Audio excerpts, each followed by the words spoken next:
വഖഫ് ഭേദഗതി ബില്ലിനെ പിന്തുണച്ചതിൽ പ്രതിഷേധിച്ച് രാജ്യത്തെ പല സംസ്ഥാനങ്ങളിലെയും NDA സഖ്യകക്ഷികളിൽ പൊട്ടിത്തെറികൾ നടക്കുകയാണ്.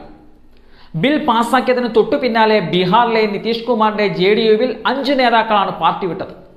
മുതിർന്ന നേതാക്കളായ മുഹമ്മദ് ഖാസിം അൻസാരി, മുഹമ്മദ് നവാസ് മാലിക്, തബ്രൈസ് സിദ്ദിഖി അലിഖ്, ദിൽഷൻ റെയിൻ എന്നിവർ ഉൾപ്പെടെയുള്ള നേതാക്കളാണ് പാർട്ടി വിട്ടത്.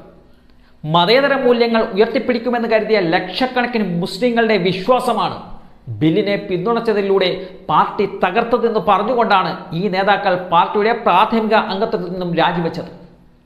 പാർട്ടി നീക്കം തങ്ങളെ നിരാശരാക്കിയിരിക്കുന്നു. വഖഫ് ഭേദഗതി ബിൽ നമ്മുടെ തത്വങ്ങൾക്ക് വിരുദ്ധമാണ്. ഈ ബിൽ ഇന്ത്യൻ മുസ്ലിങ്ങൾക്കെതിരാണ്. ഒരു സാഹചര്യത്തിലും തങ്ങൾക്കിത് അംഗീകരിക്കാൻ സാധിക്കുകയില്ല. ഈ ബിൽ ഭരണഘടനയുടെ പല അടിസ്ഥാന അവകാശങ്ങളെയും ലംഘിക്കുന്നു. ഈ ബില്ലിലൂടെ ഇന്ത്യൻ മുസ്ലിങ്ങൾ അപമാനിക്കപ്പെടും. നിങ്ങൾക്കോ നിങ്ങളുടെ പാർട്ടിക്കോ ഇത് മനസ്സിലാകില്ല. തങ്ങളുടെ ജീവിതത്തിലെ നിരവധി വർഷങ്ങൾ പാർട്ടിക്ക് നൽകിയതിൽ തങ്ങളിപ്പോൾ ഖേദിക്കുന്നുവെന്ന് പറഞ്ഞുകൊണ്ടാണ് നിതീഷ് കുമാറിന് ഈ നേതാക്കൾ കത്തയച്ചിരിക്കുന്നത്. ഈ വർഷം നടക്കാനിരിക്കുന്ന ബീഹാർ നിയമസഭാ തെരഞ്ഞെടുപ്പിൽ ഈ പുതിയ നീക്കം കാര്യമായ സ്വാധീനം ചെലുത്തുമെന്നുള്ളത് ഉറപ്പാണ്. വൈകാതെ തന്നെ JDU-വിൽ നിന്നും കൂടുതൽ പേർ രാജിവെക്കുമെന്നുള്ള സൂചനകളും ഈ പുറത്തേക്ക് പോയ നേതാക്കൾ പങ്കുവെക്കുന്നുണ്ട്. ഈ നേതാക്കളെ കോൺഗ്രസുമായി ബന്ധപ്പെടുത്താൻ പപ്പു യാദവ് തന്നെ രംഗത്ത് വന്നിട്ടുമുണ്ട്.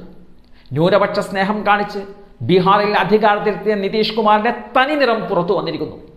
JDU-വിൽ നിന്നും പുറത്തേക്ക് വരുന്ന നേതാക്കളും പ്രവർത്തകരും ഒറ്റപ്പെടില്ല എന്നുള്ള കാര്യം പപ്പു യാദവ് തുറന്നു പറയുകയാണ്. നിതീഷ് കുമാർ യുഗം അവസാനിക്കുന്നതിന്റെ സൂചനയാണ് ഇപ്പോഴത്തെ ഈ തീരുമാനമെന്നതാണ് പപ്പു യാദവ് പറയുന്നത്.